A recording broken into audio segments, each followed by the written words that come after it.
American service members. The president's making these comments at a Medal of Honor ceremony, but many are listening to what he will say about this operation in Iran. ABC's chief global affairs correspondent Martha Raddatz is monitoring that closely, with especially more on the intelligence behind that attack. Martha, what are you learning so far? Well, we did have Defense Secretary of War Pete Hegseth talk about the operation this morning. He had several strong comments. He said, "We didn't start this war, but under President Trump, we are finishing it." He said Iran's stubborn and self-evident nuclear pursuits and their targeting of global shipping lanes are one of the reasons they wanted to go after Iran. But we have had really very, very few comments. We haven't really from the president. He's done some individual phone interviews with people, but he has not had a press conference about why he started this, what he is going to do. And the most relevant question, how does this end? What is the goal? We've seen these attacks all across the Gulf states, to civilian targets, to bases. We have 4 service members who have already been killed and several others already injured. The president did say when this started on a Truth Social post that that's what happens in war. Diane. And the defense secretary confirmed this morning the death of 4 U.S. service members in a retaliatory attack by Iran. I want to bring in our chief White House correspondent, Mary Bruce, on that, because, Mary, the president has received some support from U.S. lawmakers, also some criticism, even from within his own party. It looks like the president's about to speak. Let's listen. Wonderful job. Appreciate it. And thank everybody for being here, and please feel free to sit.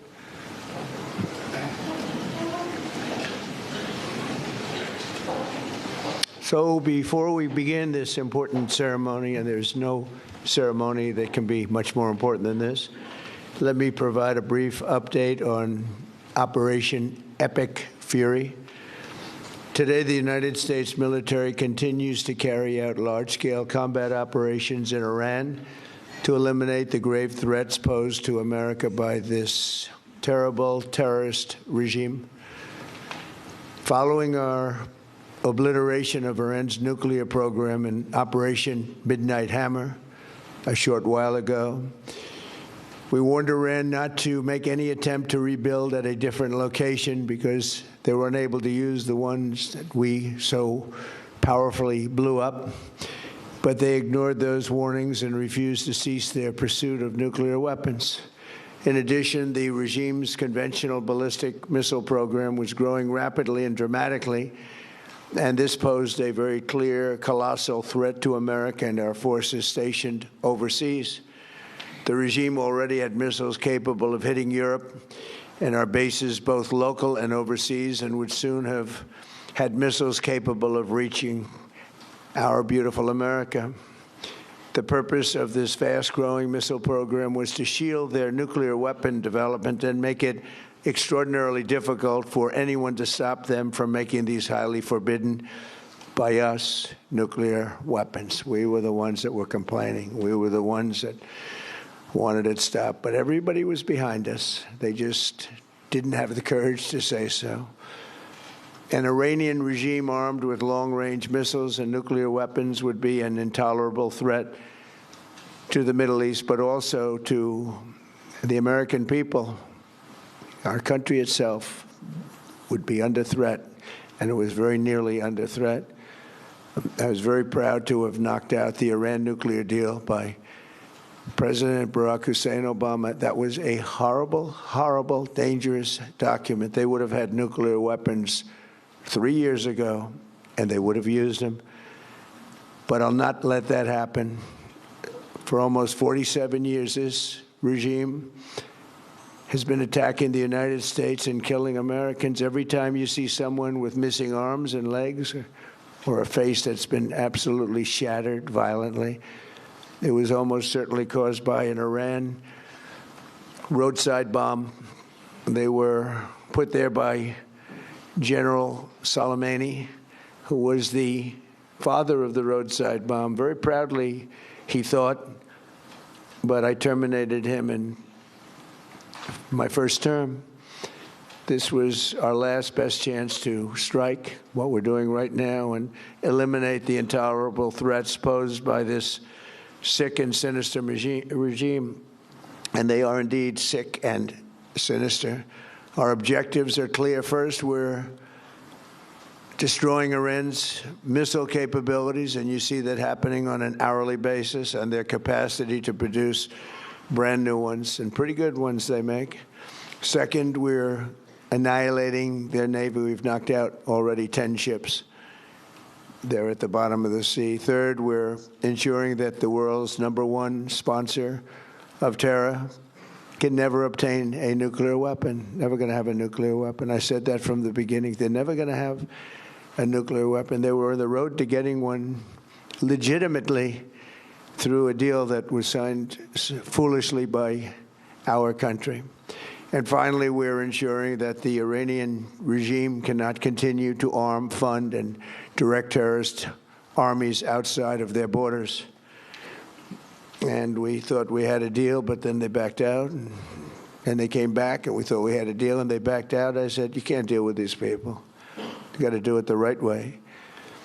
Today, we grieve for the 4 heroic American service members who have been killed in action, and send our love and support to their families. In their memory, we continue this mission with ferocious, unyielding resolve to crush the threat this terrorist regime poses to the American people, and a threat indeed it is. We have the strongest and most powerful, by far, military in the world, and we will easily prevail. We're already substantially ahead of our time projections, but whatever the time is, it's okay. Whatever it takes, we will always. And we have, right from the beginning, we projected 4 to 5 weeks, but we have capability to go far longer than that. We'll do it. Whatever somebody said today, they said, oh, well, the president wants to do it really quickly. After that, he'll get bored. I don't get bored. There's nothing boring about this. Do you agree with that, Pete? I don't think there's anything, Mr. General. I think there's nothing boring about it. Somebody actually said from the media, I think he'll get bored after about a week or two. No, we don't get bored. I never get bored. If I got bored, I wouldn't be standing here right now, I guarantee you that, to go through what I had to go through. And we also projected 4 weeks to terminate the military leadership, and as you know, that was done in about an hour, so we're ahead of schedule there by a lot. But please join me in thanking every American service member who bravely is standing in harm's way. They really are incredible, and I just want to thank you. We have a lot of them right here. Thank you very much. Thank you.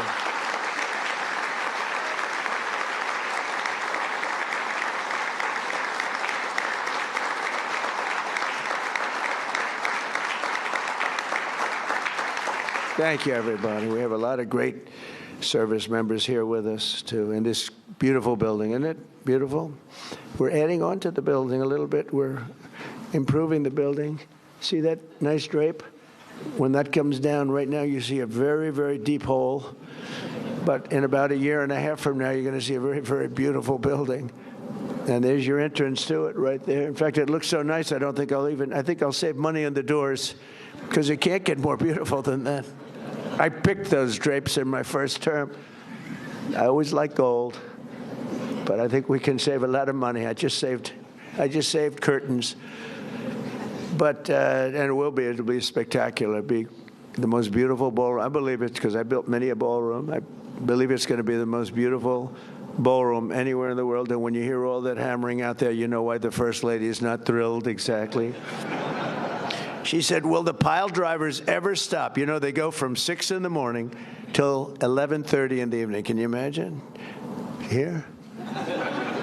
You know what? To me, that's a beautiful sound. She doesn't like it. I love it. You know what?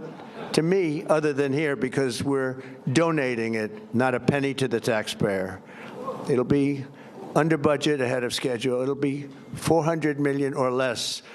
Most people say $400 million or more. No, it'll be less. But when I hear that sound, that beautiful sound behind me, it means money, so I like it. But my wife isn't thrilled. She said, this is getting crazy. I said, don't worry about it. We'll be all finished up in a few months. But now for the reason that we're gathered this morning to recognize the unsurpassed courage of 3 really incredible American heroes, one living and two no longer. We are listening to President Trump there speaking for the first time from the White House about the attack on Iran, the killing of the Ayatollah, and the death of 4 U.S. service members. I want to bring in ABC News Chief White House correspondent Mary Bruce for a little bit more on what we just heard for the president. Mary, the president said that this was necessary to, in his words, eliminate the grave threat posed to America by this terroristic regime, talking about the regime in Iran. And then he went on to say that the U.S. was very nearly under threat. Will that be enough to satisfy his critics in Congress who say this was not urgent, he did not need to do this without a congressional approval? Well, Diane, the president certainly is, for the first time, really fleshing out a bit more what that imminent threat was that he has argued led him to change his mind and go ahead and strike Iran now. Because, of course, this morning and in the days leading up to this, we have heard from the president and other top officials this argument that, you know, Iran had for decades been very hostile to the rest of the world. And now the president is explaining that imminent threat, arguing that Iran had missiles capable of reaching the U.S. and saying that the U.S. was very nearly under threat. But the U.S.'s own intelligence had concluded that it would take 9 years for Iran to have a missile capable of reaching the U.S. And sources have confirmed to ABC News this morning that administration officials briefed congressional staff over the weekend, saying that U.S. intelligence did not suggest Iran was preparing to launch a preemptive strike against the U.S. So there are still some very big questions here about what evidence the president had of this imminent threat. And going forward on how long this campaign is going to last, you heard the president there saying whatever it takes. Of course, this is the president who promised not to drag the U.S. into prolonged foreign conflict, Diane. And I want to bring in our chief foreign correspondent, Ian Pennell, on that point. Ian, the president said we grieve for the 4 U.S. service members already killed in this operation, saying this could last 4 to 5 weeks or maybe longer. What are you looking ahead to now? Yeah, I mean, I think we just need to step back and recognize that there's already been regional escalation. Remember, Iran always had a plan. Again, the Iranians have said, look, we're ready to fight a long war, are the Americans. They had a plan to escalate throughout the region. They've attacked almost every single country throughout the Gulf and the Middle East. We now have a second front opening up in Lebanon as Hezbollah, probably the main group that Iran sponsors, this militant group described as a terrorist organization, has also got engaged in the conflict. So there are real difficulties on the ground. There are more people being drawn in. Oil prices have spiked. Natural gas prices have spiked. And this will start to hit people in their pockets. But here in the region, I think there's a real sense of concern about how rapidly this is escalating, where it ends, and no clear sense of mission objectives, how you measure success and how you get out of it and bring about peace. And Martha, the president said that this happened because we continuously thought we had a deal with Iran in these nuclear talks, and then they continuously back down. What happens with that diplomacy now? The president has said he's open to talking to Iran again, but Iran basically has said we don't want to talk at this point. They've apparently destroyed half of the missile launchers, but Iran still has thousands and thousands of missiles that they can launch throughout the Middle East, throughout those Gulf states, throughout civilian hotels or wherever they want to hit. And as Ian said, we don't really know where this ends. The president really didn't answer any of those questions in those remarks. Dan Kane, who's the chairman of the Joint Chiefs, says it will take some time to achieve, and in some cases will be difficult, gritty work, and they expect to take additional losses. Diane. All right, our Chief Global Affairs correspondent, Martha Raddatz, thank you. And right now, we're going to return to your regular programming. Our coverage continues on ABC News Live and abcnews.com, and David Muir will have the latest on World News Tonight. I'm Diane Macedo. Have a great rest of the day.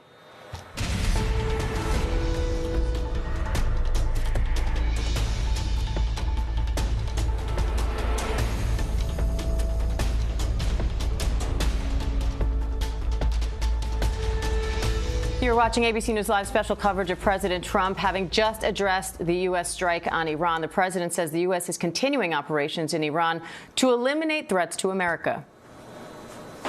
Following our obliteration of Iran's nuclear program in Operation Midnight Hammer a short while ago, we warned Iran not to make any attempt to rebuild at a different location because they were unable to use the ones we so powerfully blew up, but they ignored those warnings and refused to cease their pursuit of nuclear weapons. In addition, the regime's conventional ballistic missile program was growing rapidly and dramatically, and this posed a very clear, colossal threat to America and our forces stationed overseas.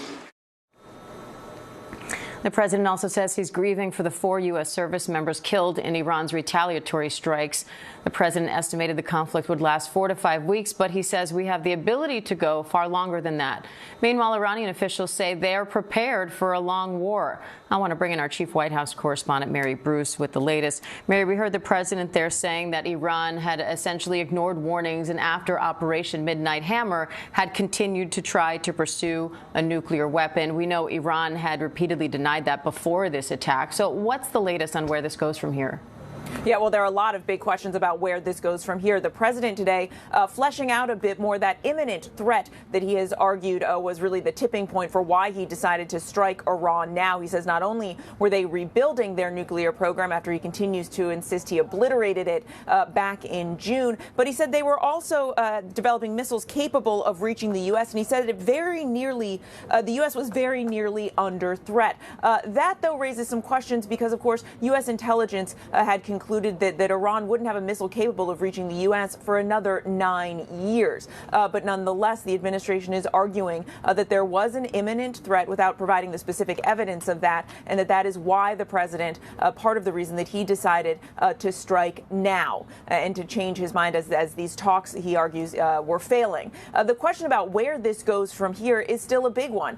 In the short term, there are just immediate questions about how long this operation will last. The president has said he always envisioned this lasting about a month, 4 to 5 weeks. He, as we heard him say there, that, you know, they are ahead of schedule, at least in terms of taking out top Iranian leadership. But he made clear that he will do, quote, whatever it takes. And in fact, in a separate interview earlier this morning, the president said that the big wave is yet to come without specifying what that means. And of course, this has raised some concern and some big questions with many of the president's longtime supporters who remember his words, who remember that the president has long promised that he was not going to start wars but stop them, that he was not going to be involved in regime change or dragging the U.S. into long, protracted foreign conflict. So there's still a lot of questions about where this goes from here and who he believes should be leading Iran as well, Diane.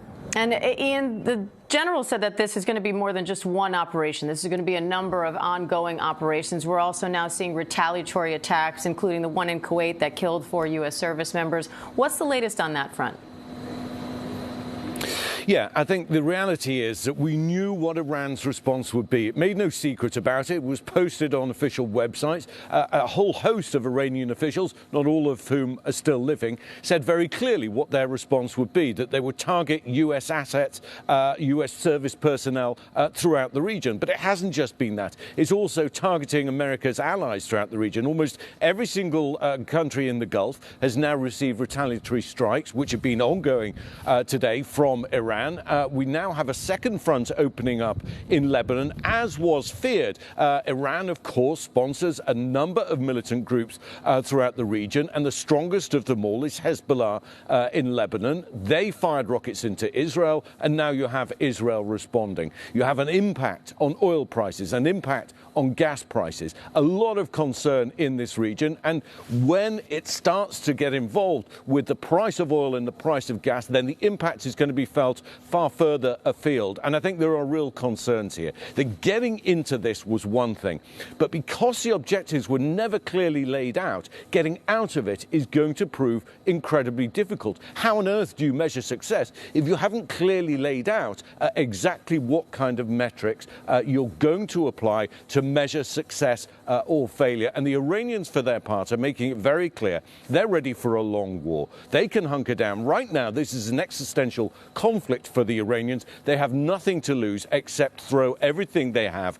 at U.S. facilities, at U.S. allies around the region, and to seek to escalate, to seek to inflict damage and death on U.S. service personnel, because they know that will have an impact domestically back in the U.S. Originally, we were talking about days, remember. Now we're talking about weeks. It went from 4 weeks to now maybe 4 to 5, to the president saying, well, it's as long as it takes. That is dangerous talk for any kind of military conflict. All right, and I want to bring in our chief global affairs anchor, Martha Raddatz. Martha, just a little bit before making this speech, the president told the New York Post that he's also not ruling out boots on the ground in Iran. What do you make of that? Well, that was an astonishing statement. Everybody's been asked about boots on the ground and whether we would send in our soldiers into Iran. He said, I don't have the yips with respect to boots on the ground. Every president said, I think that means I'm not nervous about it. Every president says there will be no boots on the ground. I don't say it. He said, I say probably don't need them, or if they were necessary. That's a pretty astonishing statement. As Mary, of course, pointed out, this is the president who said he didn't want to involve us in every war and in any more wars. And he is also saying, again, that it could be 4 or 5 weeks or maybe longer than that. Right now, as we sit here, they are sending in more fighter jets to the region. We already have 35,000 troops in the region at sea, in various locations at those bases which are being targeted by the Iranians. We also this morning, let's not forget, even though they say this is all integrated and we are working with others, we had these attacks in Kuwait on that basis, and we've now learned that the Kuwaitis and their air defenses shot down 3 U.S. fighter jets. The pilots are all okay. They were able to eject, but that is an extraordinary number of fighter jets to lose in one day, and certainly by someone who is our ally. So they don't have perfect integration there, and Kuwait is really something to look at. I mean, obviously, it is a bit of the fog of war, but we're only a couple of days in to this war, and apparently we have a long way to go, Diane. Yeah, 4 or 5 weeks or more. And Martha, I wanted to ask you about the scope of the retaliation, too, because we were expecting retaliatory attacks on U.S. bases overseas and so on. But it looks like there's also a focus on global energy now. Global energy, indeed, and the strait there and all of the oil and gas that pass through that area is an astonishing amount for the world. This is a shock wave.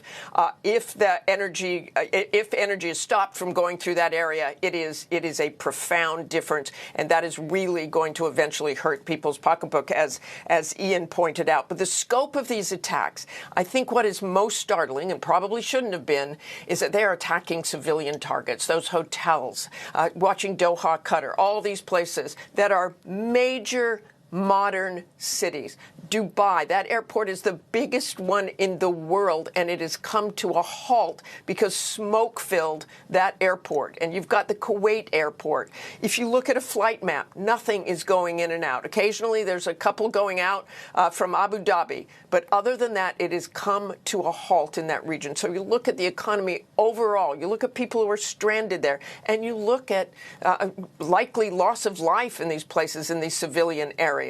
And there's nothing they can do to protect those areas. We saw people running for their lives when those sirens went off. It's not like being in Tel Aviv, where Ian is, and there's shelters, and you get used to going into those shelters. You're in a hotel, in a Fairmont hotel in Dubai. You don't really know where you're supposed to go. You're on the streets of Dubai. You are literally running for your life. All right, Mary Bruce, Ian Pannell, Martha Raddatz, thank you all. And let's bring in ABC News contributor, former UK National Security official Steve Hill for more. Hi, Steve. So President Trump estimates, as Martha pointed out, this could last 4 or 5 weeks, maybe even longer. Iran says it's prepared for a long war. Do you think Iran is looking to drag this out now? I think there's a certain amount of ambiguity being projected on both sides. I think that there was a sense that perhaps the West was only up for a few days' war, and the president, I think, is being very smart by injecting ambiguity and making it clear that he has an appetite for something much longer, being ambiguous about boots on the ground, being ambiguous about casualties, and to my mind, he can still declare victory. In terms of what US officials have said with the objectives of this operation, destroying the nuclear program, destroying ballistic missiles, clearly not aiming for regime change, he could probably say that he has achieved that already, or sort of very significantly achieved that, and then pushes the ball into the Iranian court. They then have to decide, do they continue this war of attrition, which frankly, may achieve a little bit, but I think the economic leverage is limited because in the first few weeks, the markets have sort of taken this on board. And what do they achieve by just hitting more easy civilian Gulf targets? They could escalate, they could hit desalination plants, the oil and gas infrastructure, but then that allows the US to strike back at those in Iran, which they haven't done yet. They haven't taken out the oil infrastructure, which would be very damaging to the Iranian economy. The positive side is that if President Trump does call for a kind of a ceasefire and say he's achieved his objectives, the Iranians could become a little bit more pragmatic. They are weakened. We shouldn't overestimate and be too alarmist about what they've achieved here. We shouldn't over-egg the kind of Hezbollah, Israel second front.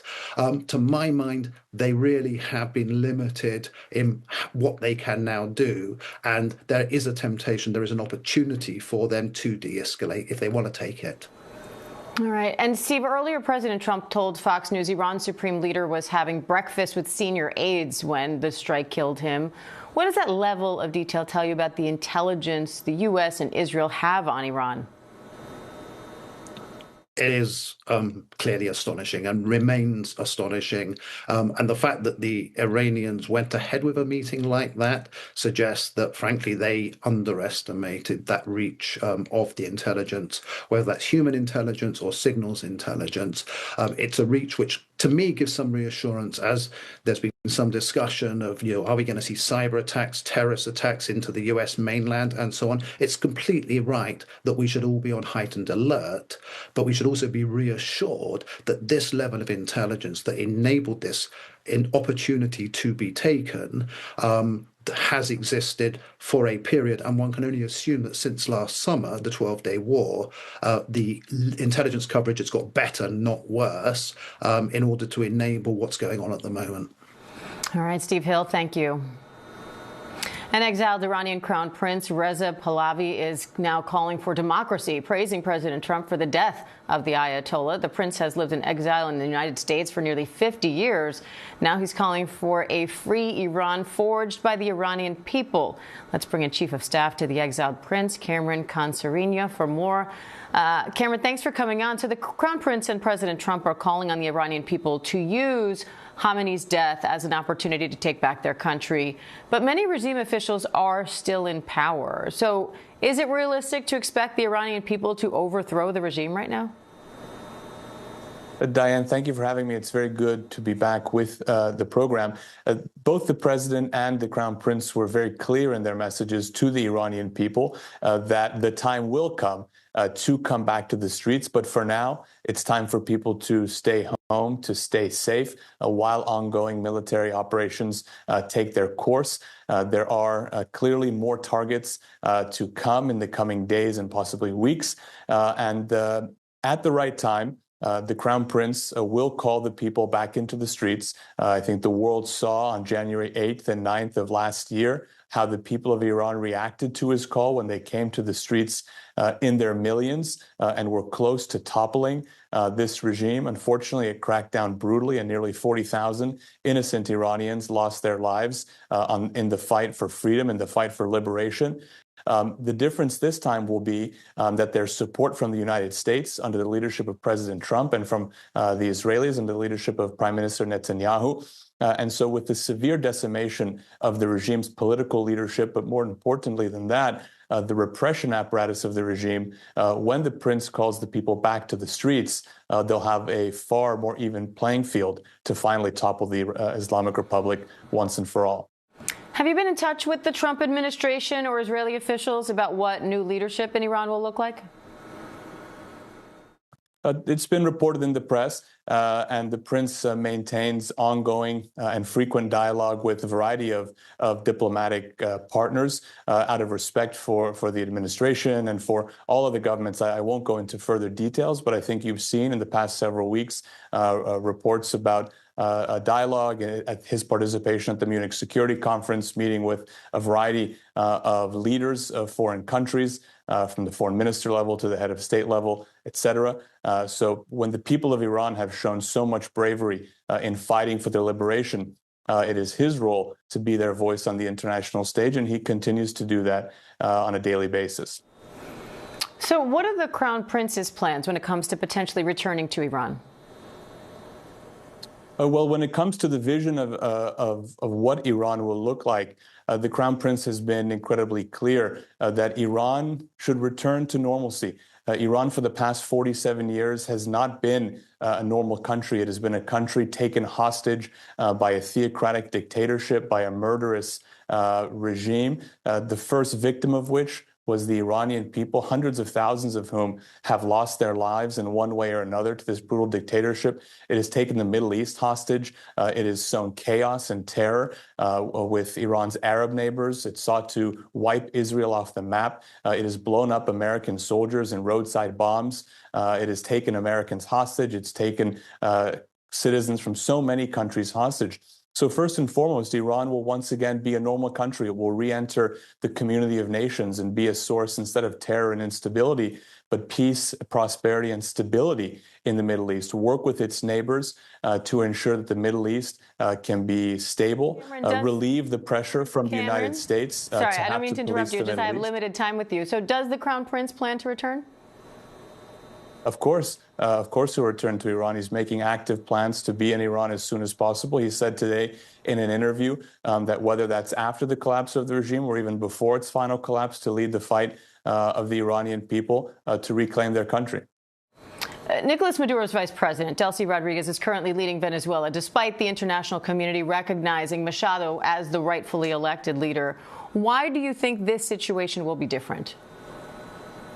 Well, Iran is fundamentally different from Venezuela, and the difference here will be the people of Iran themselves. The people of Iran will not accept any remnants of this regime to lead in the place of Ali Khamenei. It is not the case that Ali Khamenei was the only bad guy in this regime. He built a regime of people who supported his ideology, his murderous, his terrorist ideology. In fact, that's what the Islamic Republic's constitution is based on. The regime's constitution commands it and all of its officials to export the revolution.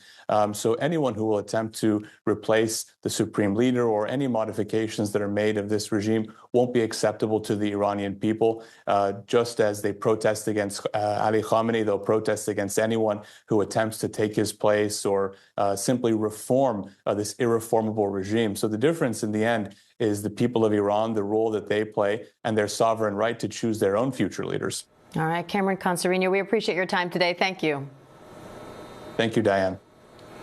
Coming up, Iran's retaliatory strikes are causing chaos in the Middle East, how U.S. allies are defending against missiles and drones, and the concerns for Americans visiting the region.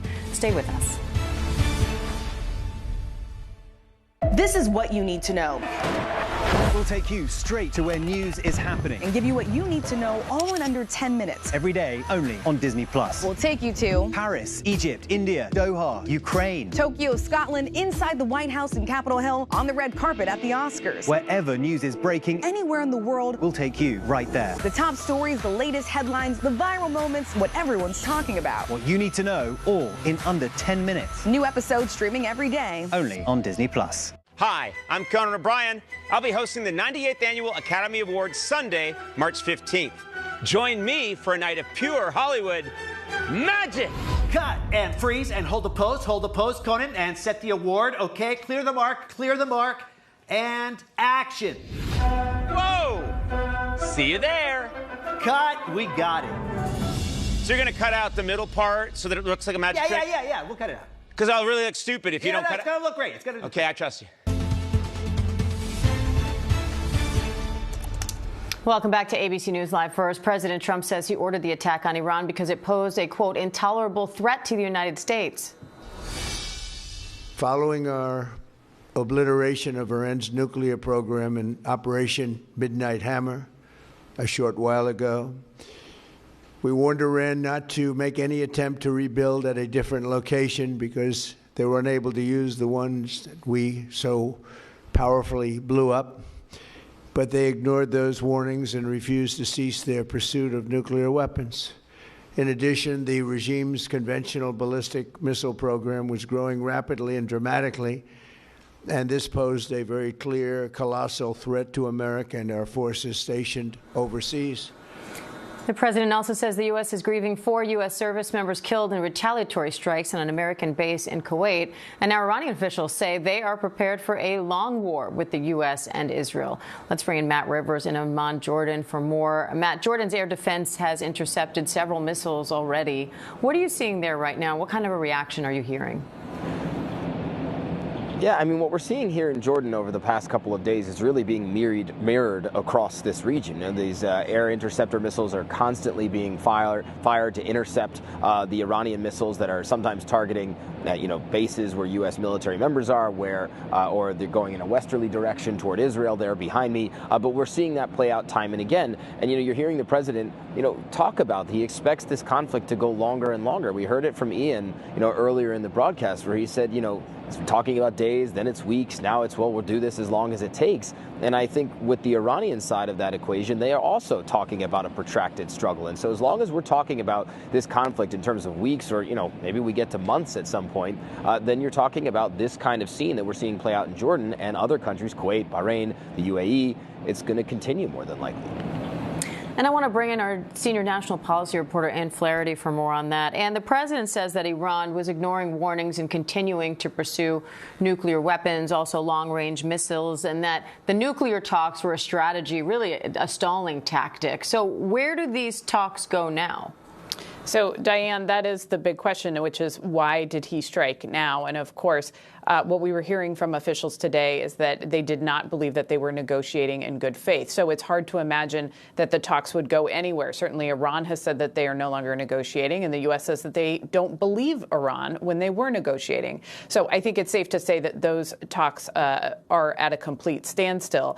I do want to add, we just got confirmation of this as I'm coming on right now. It's that 18 are seriously wounded. These are U.S. troops, 18 seriously wounded.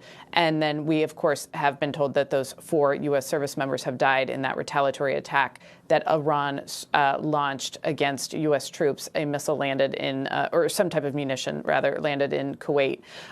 So certainly it's hard to imagine that there would be any negotiations after something like this has happened and you've had the deaths of U.S. service members. All right. Ann Flaherty, Matt Rivers, thank you. Coming up, that attack on Iran's putting officials on high alert all across America. Plus, authorities are investigating a possible connection to terror after a rampage in Texas. Stay with us.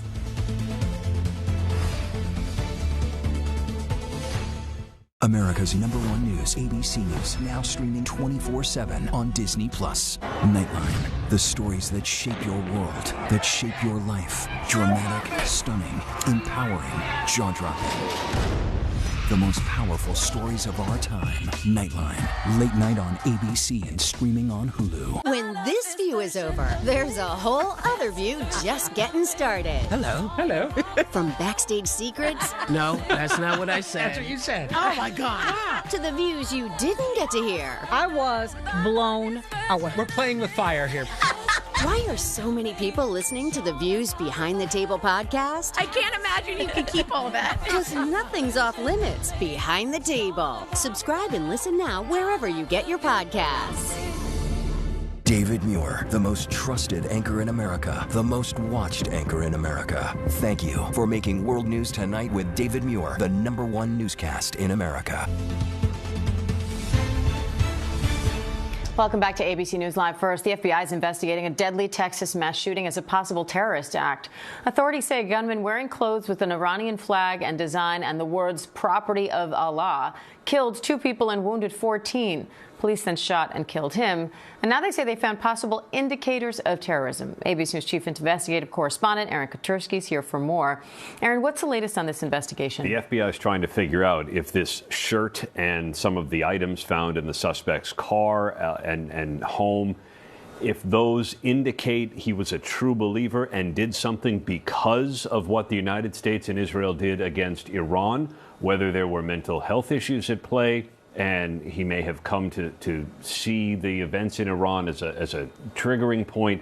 It's just not clear at this point, but it does illustrate the story of our time right now. Somebody perhaps taking inspiration, perhaps reading something about U.S. foreign policy and then acting out domestically. In this case, a bar in Austin, Texas, and thankfully more people weren't killed. Aaron, investigators said they're also looking into whether that suspect had mental health issues. If they find that this wasn't terrorism, does that ease concerns? I'm not sure it does, because it doesn't take much, as you can see, whether it's a bar on a Saturday night in Austin or whatever, or whether it's somewhere else. There is still some fear that the events in Iran are going to perhaps inspire something domestically. And that's why the NYPD just a short while ago issued a statement saying that enhanced patrols would continue. The Jewish holiday of Purim is today. There will be celebrations in synagogues across the country. Those kinds of things could be seen as potential targets. And there is also concern about Iran's cyber capabilities. That's what I was going to ask you. A lot of times when we talk about these things, we think about physical attacks, but one of the big concerns now is cyber as well. That's right. A large-scale physical attack by Iran or even Iran's proxies is not thought to be the most likely retaliatory strike. We've seen missiles and certainly things like that, but here in the United States, the thinking is that